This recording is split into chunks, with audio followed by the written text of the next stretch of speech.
Hey YouTube family, and welcome back to my channel. Thank you guys so much for joining me. If you are new to my channel, please like, share, comment, and subscribe. And for all my seasoned members, thank you guys so much for joining me on this journey. So, by the title, you know exactly what I'm going to be talking about. Things I wish I knew before buying a house. Now, I know that people might think, it's all smooth sailing once you have the amount of money or the minimum amount of money needed to purchase a house, then it's all good. It's gonna be smooth sailing, but no. So I'm gonna be jumping in about 4 to 5 different things that I wish I knew before buying a house. So the first thing, not even gonna waste any time. After buying a house, you are gonna be broke. Yes, you are gonna be broke. What do I mean by that? So, bills, like it's all bills from here. You got a mortgage to pay, electricity, water, gas, like it's crazy. You might think you're making, a pretty penny to survive, but the bills are gonna suck your bank account dry. I start out with this, and by the end of the month, I am left with this. So I think that is one of the biggest things that I notice after purchasing a house. You're gonna be broke.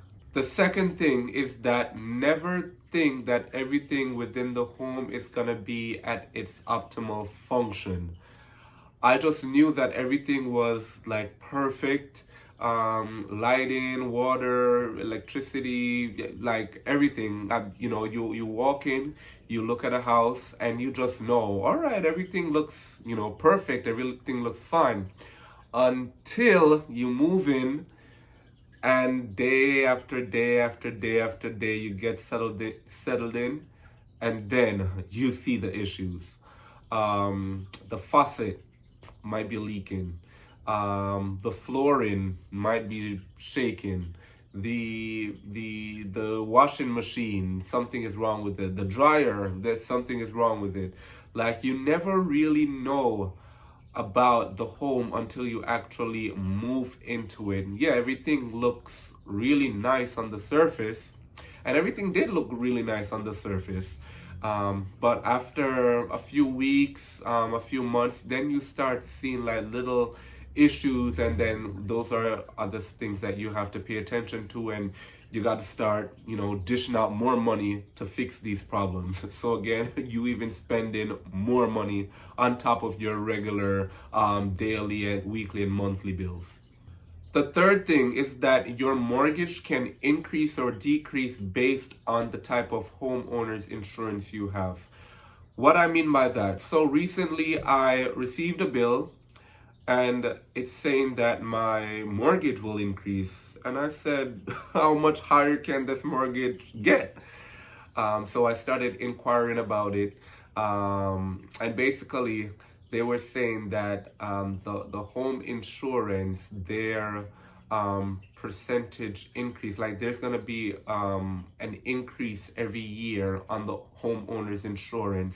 So when I called and find out from them, they basically told me that supplies and material always increase as the years go by. So they basically have to keep up with the increase of the economy. So again, everything on my end is going to increase.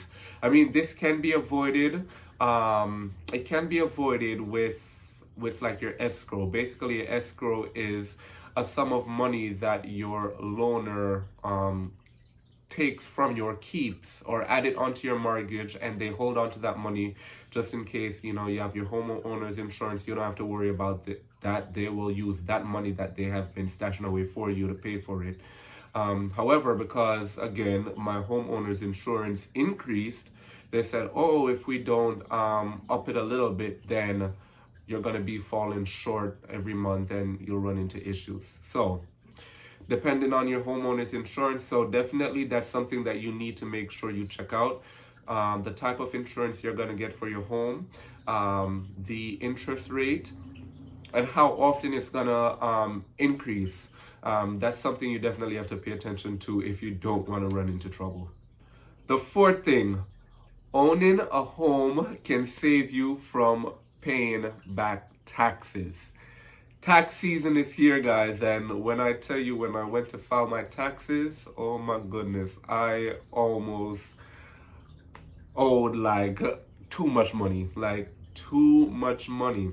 So basically, I'm always working, like, I'm sort of a workaholic. I just like keeping myself busy.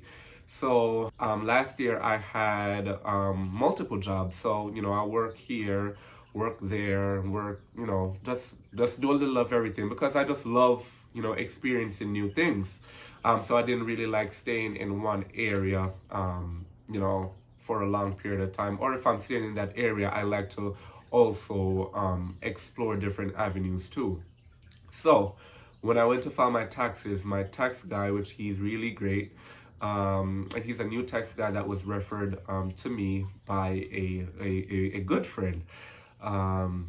And he basically said to me that if you are going to work or do overtime, do it under your primary job. So basically, whenever you work multiple jobs, say for instance, you work at Walmart and at CVS, and Walmart pays you $10 an hour, CVS pays you $10 an hour. Whenever you get that, and you work, say we worked an hour each of the jobs. If you worked at Walmart for 1 hour and you got your $10, and they tax that, they're only taxing it based off of the 1 hour that you worked and not off of 2 hours that you worked, which you worked another hour at CVS. And it's the same thing. If you work at CVS and you work 1 hour and you get your $10, CVS will only tax you, or you'll be taxed based on that 1 hour that you only worked. Which in fact, when you go now to do your taxes, it sums up the amount of taxes that you've been paying throughout the year and how many hours you worked and your pay rate, like everything gets calculated, and then it will show you that, oh, you have multiple jobs and you weren't paying the amount of taxes that you needed to pay because you're working more money and you should have been taxed, but we didn't tax you because we didn't know that you have another job, and we didn't know that the whole shenanigans. So the only thing that saved me this year was because I was a homeowner, and with that you can write off, a few things whenever you file your taxes, and that is what saved me this year. So if you plan to get a home and you want to work multiple jobs, like, be careful with that. You got to make sure you have a primary job, and if you're going to do overtime, do it at that job. You can still do smaller jobs, but you don't want to make too much at that secondary job because you will run into issues. And the final thing, the fifth thing, and this is something that I actually did know. I knew that I would be so much more comfortable living in my own home. Like, you can't get more comfortable than this. You work a lot, and then as soon as you work and you save up some money, then it all goes back to bills. But there is nothing more comforting than knowing that you have your own home.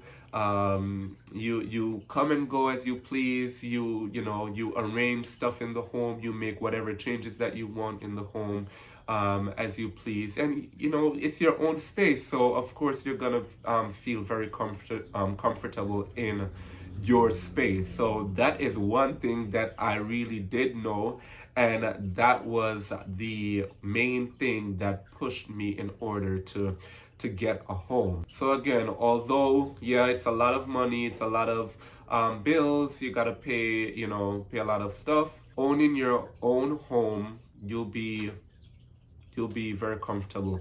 And also look at it, your home builds equity over the years, and that's another thing too. You just gotta realize that this is an investment.